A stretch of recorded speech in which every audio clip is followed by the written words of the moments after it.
आज हम रेल मुख्यालय के अंदर जिस तरीके से ट्रेड यूनियन के पदाधिकारी लोगों को समझाने का काम कर रहे हैं, लोगों से वोट मांगने का काम कर रहे हैं, क्यों ना मांगें। ट्रेड यूनियनों ने बड़े पैमाने पर सत्ता हटाई है और हथियाने के बाद में लोगों के काम भी किए हैं। ये छूट-फूट घटनाएं होती हैं, लेकिन उन घटनाओं के साथ में कुछ कर्मचारी इस समय बड़े आहत हैं। एक तरफ आप ओपीएस की लड़ाई लड़ते हैं, आप रामलीला मैदान भरते हैं, और एक तरफ आप जंतर मंतर को भरते हैं, दूसरी तरफ स्टेशनों पे आप इनका विरोध करते हैं। लेकिन जब सरकार से बात करने की बात आती है तो यूपीएस पे समझौता क्यों किया जाता है, इसलिए कर्मचारी बड़े परेशान हैं। और हमारे बीच में एक और यूनियन के लीडर हमारे बीच में हैं, धर्मेंद्र जी, जो कि यूआरकेयू के पदाधिकारी हैं। सर, आप ओपीएस की लड़ाई बड़े पैमाने पर लड़ रहे हैं, और लड़ाई ही नहीं, आपने धरने प्रदर्शन भी किए हैं। सर, आप एनपीएस, यूपीएस या ओपीएस, क्योंकि सरकार ने साफ मना कर दिया है कि ओपीएस हम नहीं देंगे, क्योंकि ओपीएस देने से जो आर्थिक जो बोझ आएगा सरकार पे वो हम झेल नहीं सकते हैं, इसलिए हम ओपीएस नहीं देंगे। तो आपका क्या मानना है? देखो जी, पहली बात तो ये है कि हम लोग मान्यता में नहीं है, कहीं हमारे सिग्नेचर से कुछ नहीं हो रहा। जो कुछ भी हो रहा है, जो मान्यता प्राप्त संगठन है उन्हीं की देन है, ये सारा श्रेय उन्हीं को जाता है। वो जिस तरह से आपने भी कहा कि यहाँ धरना प्रदर्शन करते हैं और वहाँ जा कर के सरकार से समझौता करने के बाद में वो साइन करके आ जाते हैं, वो लागू हो जाती है स्कीम जो है। हमारा सर, मैंने साइन की बात नहीं करी है। हाँ, नहीं, साइन की बात नहीं आती। हाँ। तो बाकी ये है कि हमारा जिस संगठन से हम एफिलेटेड हैं, हम भारतीय मजदूर संघ से एफिलेटेड हैं, और भारतीय मजदूर संघ जिस समय ये स्कीम आ रही थी उसी समय से लगातार विरोध करता आ रहा है और आज तक विरोध कर रहा है। हमने बहुत सारे प्रदर्शन किए हैं, जनता मंतर पे भी किए हैं, हमने गेट मीटिंगों के माध्यम से, डीआरएम ऑफिसों पे, डीजीएम ऑफिस पे भी हमने तमाम अपने लेवल पे हमने कार्य किया। उसके बाद भी जब ये सारी बातें आई और अब ये एनपीएस से हट करके यूपीएस में फिर ये एक नया हमारे लिए इशू आ गया। ये हमेशा इसी तरह का कार्य चलता आया है, संगठनों ने जो किया है कि कैसे कर्मचारियों को बरगला करके हम अपना इशू बनाए रखें, जिंदा रखें, और उनमें जा करके उनसे अपने वोट हासिल करें। तो ये भी वोट हासिल का एक तरीका है, क्योंकि चुनाव आ रहे हैं इस समय। ये ले आए यहाँ से करने, फिर अब कह रहे हैं लड़ाई लड़ रहे हैं। अरे लड़ाई क्या, लड़ाई तो मैं साइन ही नहीं करने चाहिए थे वहाँ पर। इसमें और उसमें कोई ज़्यादा अंतर तो नहीं आया, बहुत ज़्यादा मैं नहीं समझता कि बहुत ज़्यादा फेर बदल हुआ है इसके अंदर। तो जब था तो फिर क्यों लड़ाई करना था, क्यों जंतर मंतर पे ये रामलीला मैदान में भरने का काम किया था, लोगों की एक एक दिन की सीएल कटवाने का काम करा इन्होंने। जो है भाई, हर आदमी को सीएल नहीं मिलती, इनके ऑफिस पदाधिकारियों को मिल जाती होगी, लेकिन जिस हिसाब से भीड़ आई थी वो अपने घर बार छोड़ करके आए।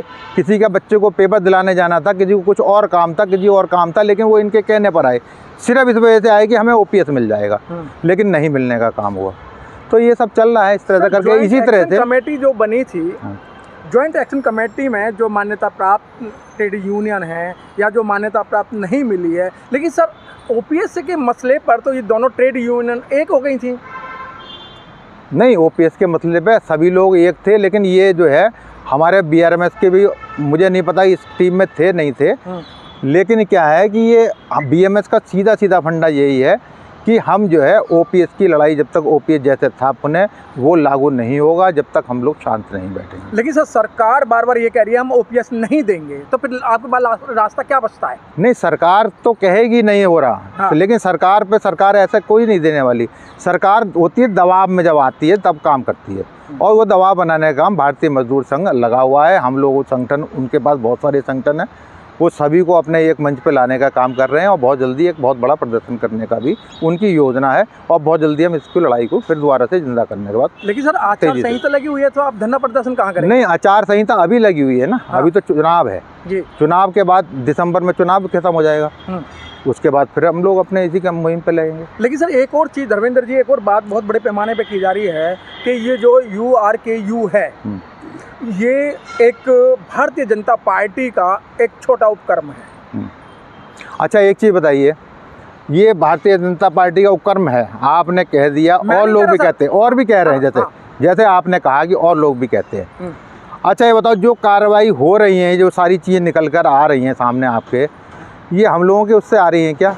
अब आप इसी से अंदाज़ा लगा लें कौन भारतीय जनता पार्टी के साथ हाथ मिलाकर चल रहा है। हम लोग तो नहीं चल रहे ना, बताइए।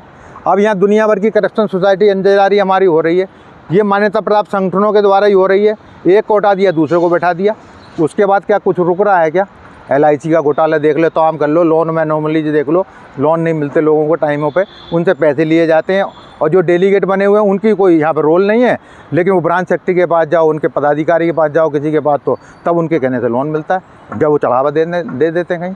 अच्छा धर्मेंद्र, इसके लिए हमें बरसों हो गए लड़ते, हम तुमने 96 से लड़ाई लड़ रहे हैं यहाँ, कोई हल नहीं निकला इसका। अच्छा धर्मेंद्र जी, क्या URKU इस जो चुनाव है, चुनाव में पार्टिसिपेट करेगी, चुनाव लड़ेगी? चुनाव लड़ेगी, बिल्कुल लड़ेगी, बड़ी मुस्तैदी के साथ लड़ेगी। और हम लोगों के बीच में जाएंगे, और जा भी रहे हैं, बराबर जा रहे हैं लोगों के बीच में, और सभी से सहयोग भी मांग रहे हैं। जो त्रस्त लोग हैं, इनसे बहुत से संगठन ऐसे हैं, एसोसिएशन भी हैं, हम उनसे भी जाकर बात कर रहे हैं कि भाई हमारा सहयोग करें, हम ये चीज़ सुधार करेंगे, जो ये सारी दिक्कतें आ रही हैं इनको ख़त्म करने का काम करेंगे। आप जैसे सुझाव दोगे, आपके सुझावों पे हम लोग काम करेंगे। अपनी तरफ से कोई चीज़ थोपने का काम कर्मचारियों पर नहीं किया जाएगा। तो क्या जो आपका अगला एजेंडा जो रहेगा, क्या उसमें OPS अहम भूमिका रहेगी? अहम, सबसे अहम हमारा इशू जो है OPS ही है, और इशू सब छोटे मोटे सब हल हो जाएंगे। OPS ही एक मुद्दा है जिस पे हम लोग जो है आगे हम लड़ाई लड़ने का पूरा हमने योजना बना रखी है। और भारतीय मजदूर संघ से भी हमें यही दिशा निर्देश है कि आप इसकी तैयारी करें। अभी क्या आपकी तो सीधी सरकार से टक्कर है? क्योंकि सरकार ने तो पहले ही मना कर दिया है, क्योंकि OPS, NPS और UPS पे तो आप लगातार इस पे लड़ाइयाँ लड़ी हैं। हाँ। और मीटिंगें हुई हैं, सरकार कहती है भाई हम OPS नहीं देंगे। अब और जो ट्रेड यूनियन का जी नाम कोई भी रख दो, हमें तो अपना अधिकार चाहिए। नहीं, उससे नहीं होता। नाम तो ये बदल के आ गया था ना आपके सामने। हाँ। NPS से UPS आ गया, कोई लाभ मिला क्या? हमें वही चाहिए जो OPS था, सीधी सी बात।